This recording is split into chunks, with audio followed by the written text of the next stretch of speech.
You have asset bubbles and debt levels that have risen to such extreme levels that if you let the market forces work, in other words, if you let home prices fall, it would be a plunge of 30 to 40%. So the banking system, which is already insolvent, would be wiped out. It's a wipeout of the entire economy. We didn't have anything like that in the Great Depression, leading up, the Roaring 20s. Nothing like this. This is Kaiser Johnson with Liberty and Finance, and this is the Miles Franklin Weekly Special for November 6th through November 13th, 2023, while supplies last. This week we feature 3 different specials: 1-ounce silver Kangaroos at $3.10 over spot, 5-gram platinum Pamp bars at $25 over melt, and 2.5-gram gold Valcambi bars at $25 over melt. First, the 2023 silver Kangaroo from Australia are renowned for their 4/9 fine purity, as well as their recognizability and design. Like many other coins, they come 25 to a tube. However, unlike others, the Australian Monster Box is just 250 coins, making it the most affordable Monster Box available, especially with a premium of just $3.10 over spot per ounce. Next, we have the 5-gram platinum bar from Pamp Swiss Mint at just $25 over melt. Many consider platinum to be highly undervalued at the moment, since over the last 30 years, platinum has generally been significantly more expensive than gold, but currently sits at less than half the spot price, and Pamp is one of the top mints of Switzerland, giving you access to a premier bar in a premier metal at one of the lowest prices in 20 years. Finally, from another great Swiss mint, Valcambi, comes a 4/9 fine 2.5-gram gold bar. The small size of a 2.5-gram bar gives you excellent flexibility and liquidity, while the Valcambi name provides great trust, and all at just $25 over melt. All our specials this week are IRA eligible, and if you'd like to learn more about a precious metals IRA, call us, and we'll be happy to help you in that process. To order our specials or any of the many other options we have available, call us at 1-888-81-LIBERTY. That's 1-888-815-4237. We're available after hours and on weekends, and we look forward to speaking with you. Welcome back to Liberty and Finance. We're always delighted to have this returning guest. Michael Pento is the founder of Pento Portfolio Strategies. He joins us this Thursday, November 9th, 2023. Michael, thanks for coming back on Liberty and Finance. Always a pleasure, Tony. For those of our viewers who aren't aware, you are an active money manager who helps individuals to try to capitalize from and avoid the pitfalls in this very confusing environment we find ourselves. And that's where I'd like to start. If you could talk to us about the directions that you see things heading, because there are so many countercurrents going on and so much complexity that it's absolutely daunting to an ordinary person to try to figure out which way is next. And you watch a lot of forward-looking indicators. You keep an eye on the major trends and which way they're leading us, and have been keeping us updated over time. Can you bring us up to date on the key factors that you're watching and what you think are the developments that people need to be aware of and where we're going next? Sure. So I guess it's important to understand where we came from so we know where we are going, where we're at now. So phase 1 of the bear market began in late 2021, so November 2021. 2022 was a miserable year for stocks and bonds. So the 60-40 portfolio got wiped out. The S&P dropped 20%. Bonds dropped even more than that. 2023, people like to quote the S&P 500 being up, in the low double digits. But outside of the 7 Magnificent Seven, they call them the AI stocks, the equal weight S&P 500, which includes those stocks but doesn't overweight those stocks because of their market capitalization, is unchanged on the year. It's done nothing. The average stock has done nothing this year. And long duration bonds, if you go out along the yield curve, are down 50, 60%. U.S. Treasuries wiped out. That's just shocking to me. So you had two very, very difficult years. So if you've been hiding in retail stocks, bank stocks, gotten killed. Small cap stocks gotten killed this year. So it's been very difficult 2 years. But phase 1 of the bear market is over.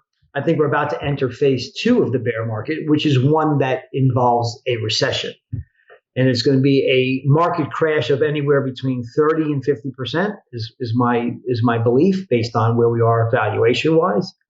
In normal recessions, from the start of the recession, which clearly, according to the official figures, we're not in yet, but I think we're very close to entering into one. And I'll talk about that in a second. I'll give you the data behind that. But from the moment you enter a recession to the moment you get out of a recession, the average decline since 1937 has been 32%. So I would look for a crash of that magnitude or greater. And that's going to, phase two will start once the recession begins. And as I said, I think we're on the doorstep thereof. This phenomenon of economic cycles is something that's been with us as long as there's been credit markets and economies and that sort of thing. Do you see this primarily as an organic function of the economy itself, the actual economic activity, et cetera? Or do you see this primarily as an artifact or a derivative of being driven by policy and that's being set by those that are in the power of the fiscal policy, et cetera? Well, we don't have a real economy, as you know, Duncan. This is an artificial construct. Where else on the planet would you ever envision through all of time where you would have $17 trillion worth of negative yielding debt? That was the case at the apex before, negative yielding debt. Home prices have gone up 43% in the last 2 years. They've leveled out now. The increases have leveled off, but still, they're unaffordable. Home price to income ratios are much higher today than they were at the apex of 2005, which is the previous bubble peak. And if you look at market cap of the equities to GDP, it's still 165%, which is about twice as high as it is historically speaking. So these are artificially constructed bubbles based on the fact that we have a fiat currency regime globally, which believes that you don't have to live in reality. In other words, every time the stock market gets into trouble or anytime the economy gets into trouble, what can you do? You print a bunch of money, buy bonds, including mortgage-backed securities and corporate debt now. It used to be just treasuries. But what you do is you engage in a regime of interest rate repression, taking interest rates to zero and below in nominal terms, in real terms taking them deeply negative, which engenders massive asset bubbles, as I just mentioned, the three: stocks, bonds, and real estate. And it also encourages the taking on of a tremendous amount of debt.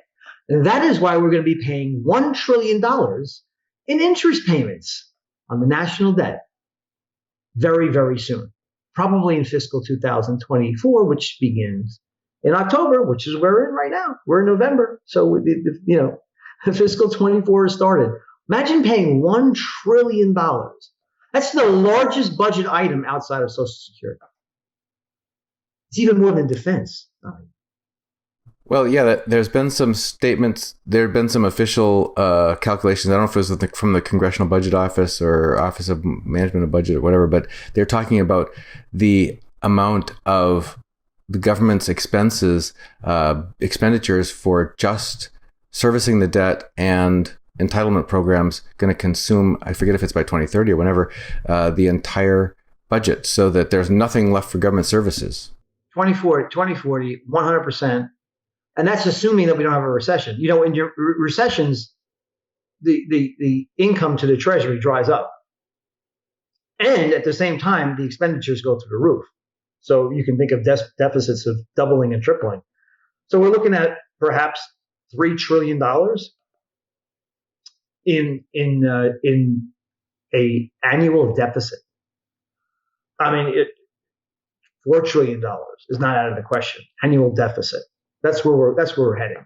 And who's going to buy it all? I mean, unless the Fed assents to buying it all, like they always do. But you can say, okay, well, government. People say, well, government debt doesn't matter. They could just, banks will buy it all because they get all the reserves from the Federal Reserve, or the Federal Reserve can just directly monetize the debt, like they did during helicopter money times when Yellen and Powell worked so closely together. I call it the unholy union. Yeah, sure, we could do that again, but you can't do that when inflation is a problem. When your problem is that you can't get to 2% inflation for year after year after year, then you have some leeway there. you have some ground to work with. But you don't have any ground to work with when you just had a 9% inflation rate not too long ago. And that was the official inflation rate, but really it was 17 to 20%. So we can't go down that road again. They understand now that if the economy falls to pieces, they're going to be they being the Treasury and the Fed, will be extremely reticent to just launch the helicopters again. They'll do it. I think they will do it, but it will be with a lot of reluctance. And on the other side of that, you're just going to get some massive, protracted, stagflationary economy like we have never before imagined. We're going to look like Japan, except with no growth, but with a whole like some kind of combination of Zimbabwe and Japan. No growth, but a whole heck of a lot of inflation. That's probably where we're headed, unfortunately. Otherwise, I just say one thing. The other alternative, Dunnigan, the other alternative is to live in reality, but reality would be a depression like we've never seen before. And why do I say that? Because I'm trying to be hyperbolic and sell some gold. I don't sell any gold here. I'm not a gold salesman. Okay, I manage money for a living. I can go anywhere. I could short gold. Okay, I've had no gold in my portfolio. The reason is because you have asset bubbles and debt levels that have risen to such extreme levels that if you let the market forces work, in other words, if you let home prices fall to where they should be, can be supported by the free market, it would be a plunge of 30 to 40%. So the banking system, which is already insolvent, would be wiped out. If you let CLOs and collateralized loan obligations, if you let mortgage-backed securities, if you let commercial mortgage-backed securities return to a level that can be supported by the free market, it's a wipeout. It's a wipeout of the entire economy. We didn't have anything like that in the Great Depression, leading up, the Roaring '20s. Nothing like this. So if you let the free market work in Japan, for example, if you let interest rates float to where they should be in Japan, if you let the market forces work, Japan would be paying 10% on their 1.3 quadrillion yen in debt, not 0.1, or what the average interest rate in Japan is like less than 1%. So the market can't be allowed to function. So if you don't let the market function, you're talking about this perpetual state of interest rate repression, which leads to stagflation. Yeah, the metaphor has been used of A Weekend at Bernie's, the movie where there's a gentleman who's died and his friends can't let this secret out, so they prop him up and move him around as though he still has life in him and try to pass this off and fool everyone.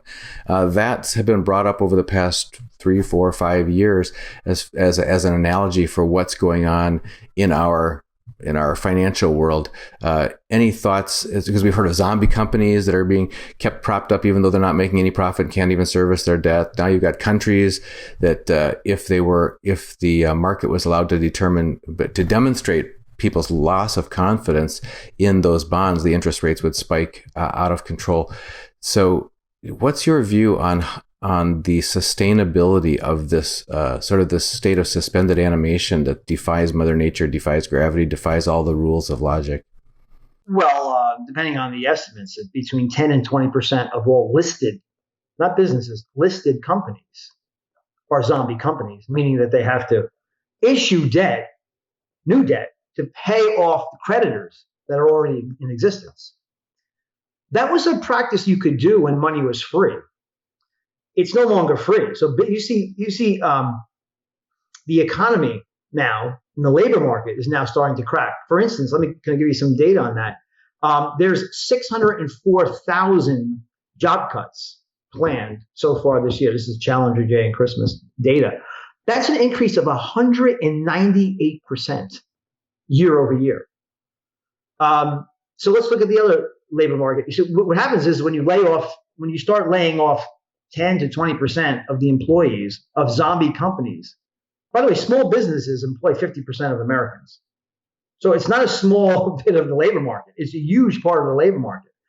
And these companies are going out of business because they just don't have the access to capital. If you look at the latest SLOOS data, Senior Loan Officer Opinion Survey, banks continue. I know the percentage of banks tightening declined, but that was not reflected in the actual data. If you actually read the report, 17 of the 19 bank surveys said that they are at least keeping their lending standards as tight as they were in the previous quarter, and 2 of them increased their tightening significantly in Q3. So you see banks are cutting off access to capital and credit for these businesses, and even if they were able to lend to these businesses, they can't afford the rates because the rates used to be 4%, now they're double digits. It's just not a viable process. So you see that the household survey, let's look at the latest non-farm payroll report. The household survey showed that 348,000 jobs were lost in this latest jobs report. Household survey always leads the establishment survey. So what else is going on in the world? The COVID-19 forbearance programs for FHA single-family household mortgages, and you think reverse mortgages too? That forbearance has ended. It's ending. Student loan repayments ending. So you have also the employee retention credit gone. That was $28,000 per employee for these small business owners. There's a massive amount of fraud there. The Federal Reserve cut that off. You can't even apply for that any longer. So you're seeing a fiscal tightening on top of a monetary tightening. So what's happening is, as the fiscal authorities rein in all these forbearance measures, people now have to start paying their debt back. And the debt that is outstanding, which is at a record, you look at household debt as a percentage of GDP, it's not at a record any longer, but it's still way higher than it is historically seen. It's not that the households don't have any debt. They have well over $1 trillion in credit card debt now. You just saw that from the latest report. But look at corporations. Corporate debt as a percentage of GDP is higher today than it has ever been in history. And it was the same with the national debt, highest as a percentage of GDP. As this debt gets rolled over through time, it's getting rolled over at much, much higher interest rates. And that is causing the slow degradation of the economy. Now, if you look at Pento portfolio strategies, we have not yet taken on any direct equity shorts in the portfolio, but we are very defensive. We have about 7% physical gold. We are slightly long the dollar. We are short high yield. And I say long the dollar, we're long the dollar against the euro and the yen. We are not long the dollar against hard assets, as evidenced by our physical gold holding. We have a tremendous amount of short-term treasuries. I think the Fed is done. I think the Fed will not raise interest rates any longer. But there's chaos coming in the long end of the bond market. Not coming, it's here. So the long end of the bond market, duration bonds, think of the convexity involved with bonds going out along the yield curve. They're trading like small cap NASDAQ stocks, as I like to say, pink sheets, those yields and those bond prices. I think that intensifies as we go through, especially the early part of 2024, when you see the excess reserves from banks just dry out. They just completely dry out. So we are defensive now in the portfolio. We have been throughout 2023. We are waiting for the model that I created called the inflation, deflation, and economic cycle model. When that model tells me that financial conditions have tightened to a certain level, it's a proprietary model that I created, I will then initiate short positions. The time is not yet for that to happen. I need to see financial conditions tighten a little more. I need to see some credit spreads blow out a little bit more. Again, if you want to know those levels, and if you want to have me manage the money for you, I can do that. But getting short the market too early is a deadly mistake. Look at, as we record this interview, I think we had 9 straight up days in the S&P 500. So you don't want to short too early, and you don't want to short and then hold it forever. These things have to be actively managed, especially the inverse ETFs. But you can make a lot of money. You have the potential to make money during what I call this next grand reconciliation of asset prices by owning the 4 horsemen of the economic apocalypse, which is cash, treasuries, and the dollar, and shorts. Those 4 things can have in the past made you prosper during these great economic reconciliations. And the grand one is going to happen, I think, in 2024. The second phase of it will commence in that time frame, and I think early in 24. You mentioned along the way that the stress that banks are under, well, they'd be under a lot more, it sounds like, if nature was allowed to take its course and the true value of their commercial real estate holdings and mortgage-backed security holdings, et cetera, were allowed to normalize. But can you talk to us about your view of the health of the U.S. banking system, for starters, and if people are keeping high balances in bank accounts, whether it's from having sold a home or whether it's their retirement nest egg or they're between CDs or something like that, what your view is of the stability and health of the banking system right now in the U.S.? Well, I think it's insolvent. I mean, it's not my opinion only. There's some very key bank analysts. A friend of mine, Chris Whalen of Whalen Global Advisors, who very succinctly put it. The banking system's insolvent right now. Look, Dunnigan, their loans that they've made are yielding them about 3-4%. That's the average. But they're competing against a 5% T-bill. So it's either watch your assets leave, a run on the bank, or pay 5%. Well, if you pay 5% to your depositors, right, your liabilities, but your assets, which are your loans, are making you 3%, you're in a whole heck of a lot of trouble. You're insolvent. If you actually mark to market banks, commercial backed securities and mortgage-backed securities and loans, the bank is insolvent right now. Now, the Fed has given them a lifeline with this bank term funding program, which is supposed to expire in March. Powell was asked that question. Finally, somebody asked him that question on his latest FOMC press conference. And he's like, well, we just didn't talk about it. We didn't think about it. That's something that's going to happen in March. You didn't think about it? In March of 2023, the banking system was dissolving. There was a run on regional banks, which have gotten crushed this year. Look at the KRE index, banking index, crushed. There was a run on the financial system. Powell solved that. He put a Band-Aid on the dike by launching this BTFP, which allowed these banks to give the Fed their assets at par, and the banks received full value in reserves for 1 year. After a year, they're supposed to be paying this back with interest. But the assets they've given to the Fed are further underwater today than they were in March of 2023 because interest rates keep rising. That means the price of these assets is going down, you understand? So, what's going to happen he's not thinking about it? They didn't talk about it? Are we supposed to believe that? So the banks are insolvent.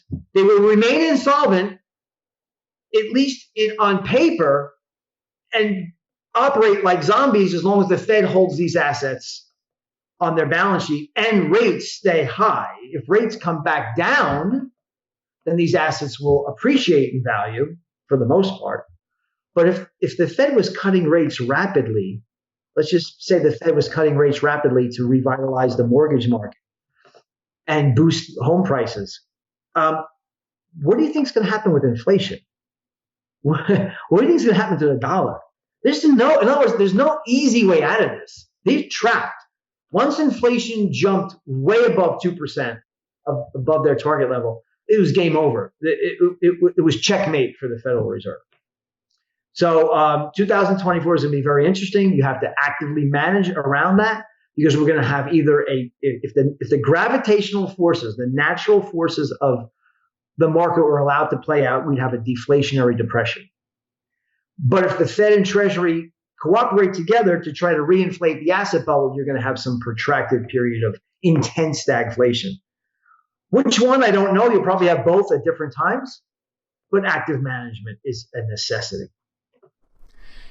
Now, you also mentioned along the way this exponential hockey stick of national debt, because no matter how you gyrate and ignore the rules of nature, et cetera, and the way that interest rates are managed and the yield curve and all that, you can't deny the growing debt and the rate at which that is accelerating. Do you see, out of necessity, a point which that itself breaks? Because if you start doing $1 trillion a year deficit, then $2 trillion, $3 trillion, $4 trillion a year deficit, do you foresee within a reasonably short period of time, that simply in and of its own weight, or the obviousness of it in the face of foreign bondholders, et cetera, what would be something that would return to basically the forces of nature returning there to correct that error? Well, we're already at $2 trillion. Deficit's already $2 trillion. We're talking about $1 trillion in interest on the debt.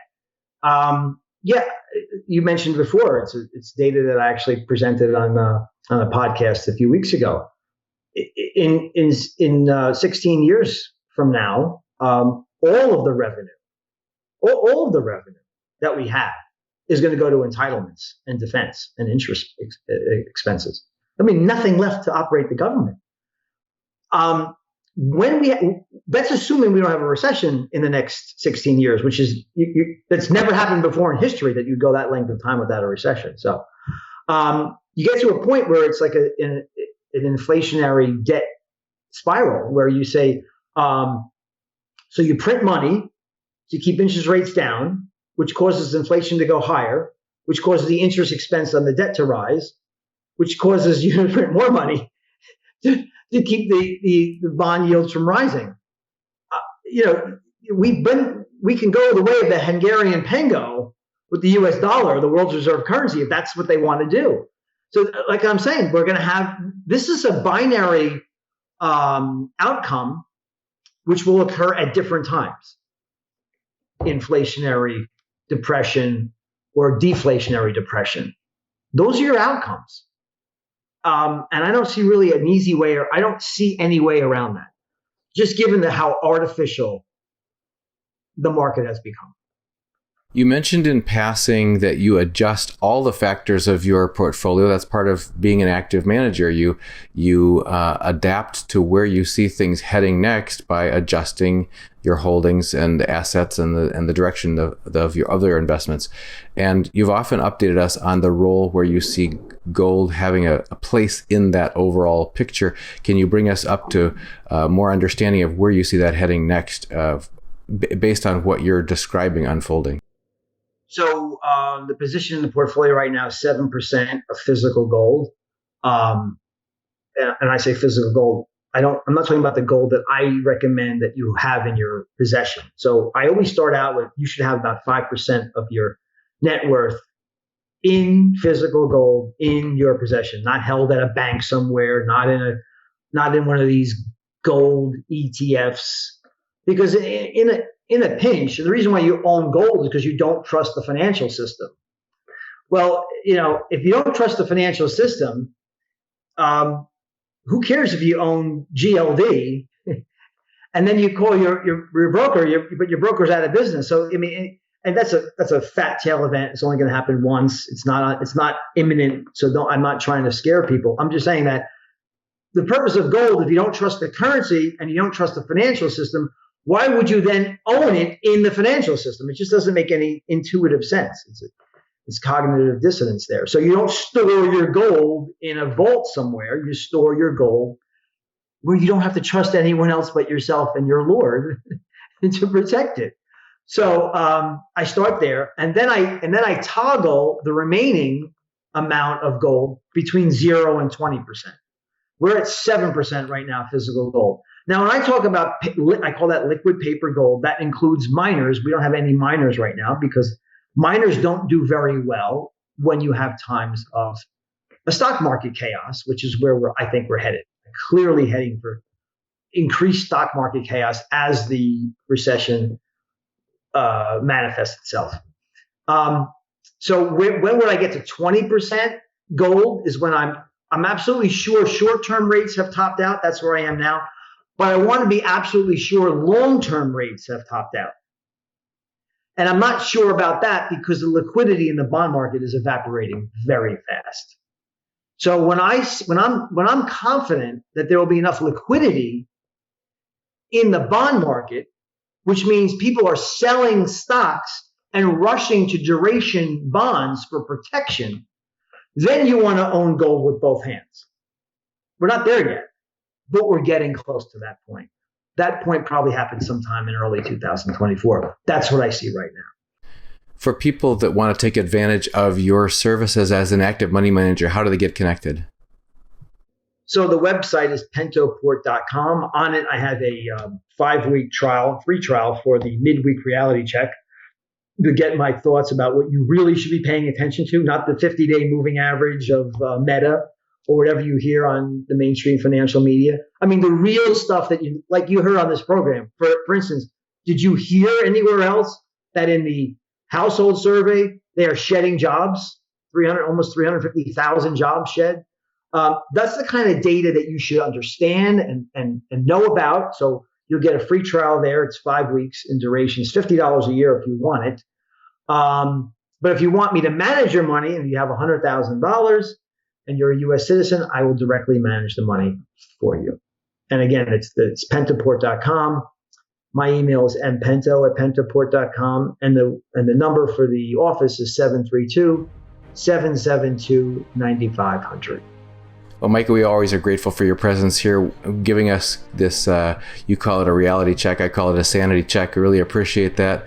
And folks, Michael has proven himself quarter after quarter, year after year, to be aware and plugged in and attentive to the trend of what's the forward-looking trends. But beyond that, of being a stand-up, conscientious and ethical person that's worthy of your trust and a good and trusted friend. So, Michael, thanks for joining us again here on Liberty and Finance. I could say the same thing about you, and thank you too. Miles Franklin Precious Metals is one of America's oldest and most trusted bullion dealers. Miles Franklin is A+ rated and accredited by the Better Business Bureau, licensed and bonded, and has 0 complaints ever registered. Here at Liberty and Finance, we are licensed brokers with Miles Franklin. To order, simply call us, discuss your needs, and we can let you know our live inventory, prices, and availability, and lock in your order over the phone. Once your order is locked, the price is held for you regardless of market fluctuations, and the metals are reserved for you awaiting your settled payment. Within 1 business day of ordering, you will receive an email invoice detailing the order and payment instructions. Miles Franklin accepts payments by bank wire, ACH or electronic check, money order, check mailed priority mail, and cryptocurrency. The fastest forms of payment are bank wire and cryptocurrency. Upon settled payment, metals will ship out within 3 to 5 business days. You will receive tracking information via email. Domestic shipping charges are $15 for any order under 500 ounces of silver or 10 ounces of gold. For orders larger than that, domestic shipping is free. The package will be boxed, fully insured, and labeled discreetly, with no indication of the contents inside. For your privacy, the name Miles Franklin will not even be on the package. To talk to myself, Kaiser, my brother Elijah, or my father Dunnigan, call 1-888-81-LIBERTY. That's 1-888-815-4237.